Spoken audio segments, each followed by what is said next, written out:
Constitution. A constitution is a set of laws which define how a state or country is governed. These rules state the distribution of power and authority within the country.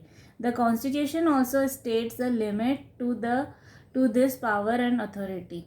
All the institutions of the government work within the provisions of the constitution. There are different types of constitution, written and unwritten, rigid and flexible. अब constitution क्या होता है? Constitution एक set of laws होता है, मतलब एक जो लॉज होते हैं जितने भी कंट्री के, उन सबको अगर कंबाइन किया जाए तो बनता है कॉन्स्टिट्यूशन. ये जो लॉज होते हैं, जो रूल्स होते हैं, ये बताते हैं कि किसके पास कितनी पावर रहेगी, किसके पास कितनी अथॉरिटी रहेगी, और ये उन पावर्स की लिमिट भी बताता है, उन अथॉरिटी की लिमिट भी बताता है कि कोई किसी के पास क्या क्या राइट्स हैं और उसके क्या क्या लिमिटेशंस हैं. और जितने भी गवर्नमेंट इंस्टीट्यूशंस होते हैं उनको इस कॉन्स्टिट्यूशन के प्रोविज़न में ही काम करना पड़ता है. मतलब जो कॉन्स्टिट्यूशन में जो लॉज लिखे हुए हैं उन कॉन्स्टिट्यूशन के लॉज के अंडर ही काम करना पड़ता है. वो कॉन्स्टिट्यूशन से बाहर जाके अगर काम करते हैं तो वो एक लीगल ऑफेंस होता है. कॉन्स्टिट्यूशन जो है वो डिफरेंट टाइप के होते हैं. वो रिटन हो सकता है या अनरिटन हो सकता है, वो रिजिड भी हो सकता है, वो फ्लेक्सिबल भी हो सकता है. Written and unwritten constitutions. In a written constitution, the fundamental principles of the government are formally written. The Constitution of India was prepared between 9 December 1946 and 26 November 1949 by the members of the Constituent Assembly. जो written constitution होता है वहाँ उसमें fundamental principles जो होते हैं government के, वो फॉर्मली लिखे हुए होते हैं. जैसे इंडिया का कॉन्स्टिट्यूशन है उसको लिखा गया था 9 दिसंबर 1946 से 26 दिसंबर 1949 के बीच में.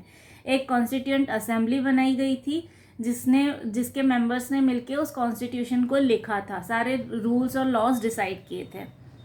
The aims of the people and the vision of the leaders are contained and protected in the constitution. This helps to avoid conflict of any kind.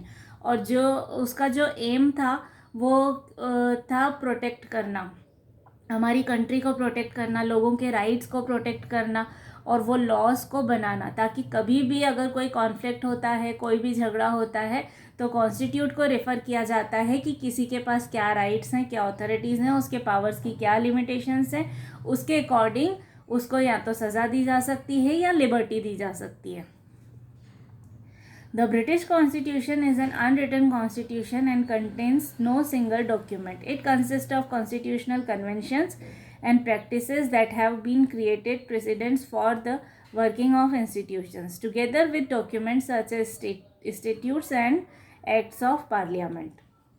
जो ब्रिटिश कॉन्स्टिट्यूशन है वो अनरिटन कॉन्स्टिट्यूशन का एग्जाम्पल है. उसका कोई भी written document नहीं है. उसको अगर आपको रेफ़र करना हो तो जो प्रेसिडेंट, जो भी मतलब उसके पहले अगर इस तरह का कोई झगड़ा हुआ था तो उसमें क्या डिसीज़न लिया गया था, उस बेसिस पर ये डिसाइड किया जाता है कि ये जो झगड़ा हुआ है इसको कैसे सॉल्व करना है. हमारे कॉन्स्टिट्यूशन की तरह उनका कोई भी रिटन कॉन्स्टिट्यूशन नहीं है. कुछ डॉक्यूमेंट्स हैं, स्टेट्यूट्स हैं या फिर एक्ट ऑफ पार्लियामेंट हैं, और जो पहले प्रेसिडेंट हो चुके हैं उस बेसिस पर उनका फ्रेमवर्क डिसाइड होता है लॉ एंड ऑर्डर का. Rigid and flexible constitutions. The rigidity and flexibility of a constitution is reflected in the process of amendments. Written constitutions are rigid.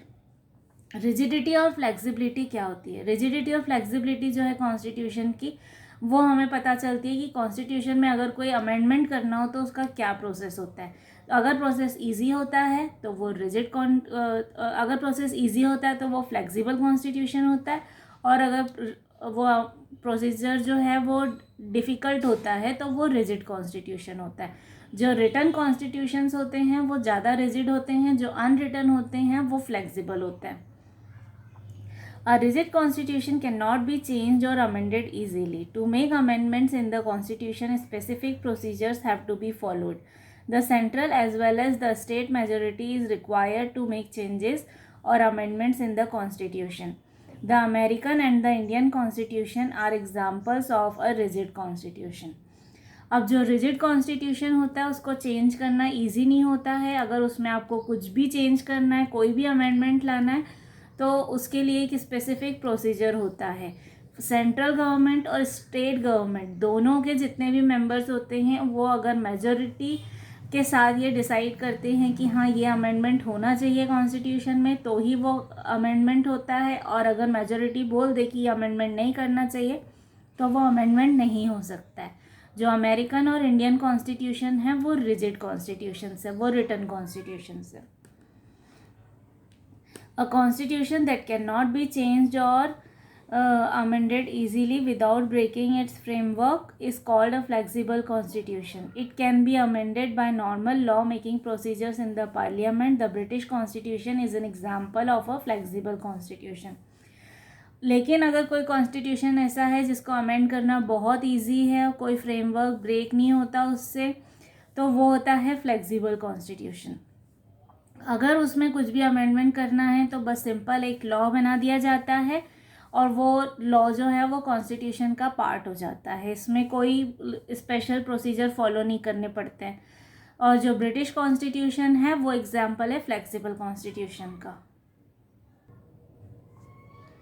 Franchise. The term franchise when applied to elections means the right of a citizen to vote.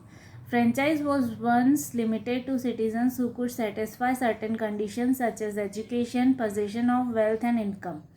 Franchise जो है अगर election के terms में बात की जाए तो franchise का मतलब होता है राइट टू वोट। पहले के टाइम पर क्या होता था, सबके पास राइट टू वोट नहीं होता था। या तो वो पर्सन एजुकेटेड होता था, या उसके पास बहुत वेल्थ होती थी, या उसकी इनकम बहुत ज़्यादा होती थी, तो उस बेसिस पर उनको राइट दिया जाता था वोट करने का। A vote enables citizens to choose the people who will represent them in the state assemblies. The vote gives citizens the right to choose the people who will govern the country. If the citizens are not satisfied with these people, they can replace them at the next election. जब vote देने का right मिलता है किसी भी person को, तो उसको ये राइट मिलता है कि वो अपनी पसंद के कैंडिडेट्स चुन के गवर्नमेंट बना सकते हैं। अगर उन गवर्नमेंट के जिन कैंडिडेट्स को उन्होंने चुना है अगर वो ठीक से काम नहीं करते हैं तो वो नेक्स्ट टाइम उन कैंडिडेट्स को हटा के दूसरे कैंडिडेट्स का सिलेक्शन भी कर सकते हैं। In most democracies today, the right to vote is universal. It is granted as a fundamental right, irrespective of race, ethnicity, class, or gender. This is also known as universal suffrage.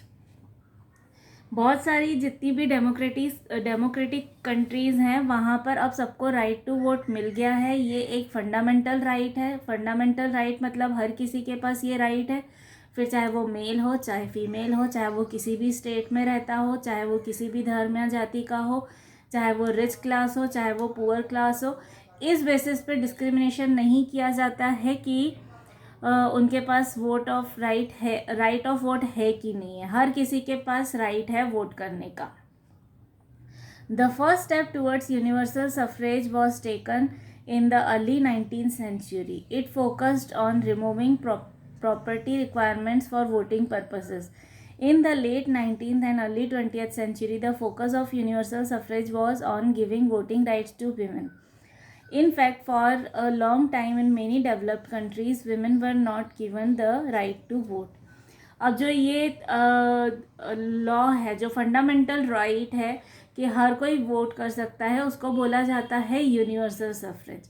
Universal suffrage की first step I थी जब 19th century में ये decide किया गया था कि जो वोट देने का राइट है वो केवल उन लोगों के पास नहीं रहेगा जिनके पास बहुत सारी प्रॉपर्टी है।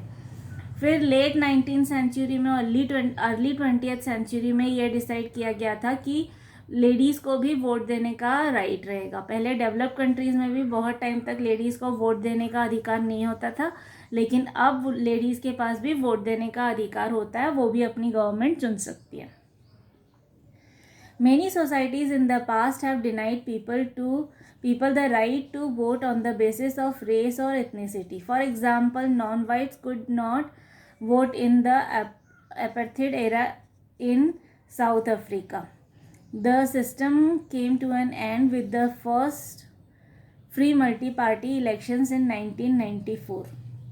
बहुत सारी सोसाइटी में रेस के बेसिस पे, जाति के बेसिस पे या किस जगह पर वो रहते हैं उस बेसिस पे ये डिसाइड किया जाता था कि इनके पास वोट देने का अधिकार होना चाहिए या नहीं होना चाहिए। जैसे हमको एक एग्जांपल्स दिया गया है कि साउथ अफ्रीका के अपार्थाइड एरिया में जो नॉन वाइट्स थे, मतलब जो लोग वाइट्स नहीं थे, उनके पास ये राइट नहीं था कि वो वोट दे पाए।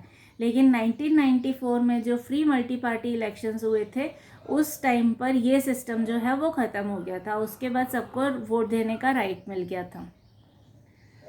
Most universal suffrage systems still exclude some voters. For example, many countries deny the right to vote to convicted criminals और the mentally ill. Also, almost all countries deny the right to vote to non-citizen residents and citizens below the age of 18. अभी भी universal suffrage में कुछ voters हैं जिनको exclude किया जाता है, उनके पास वोट देने का अधिकार नहीं होता है।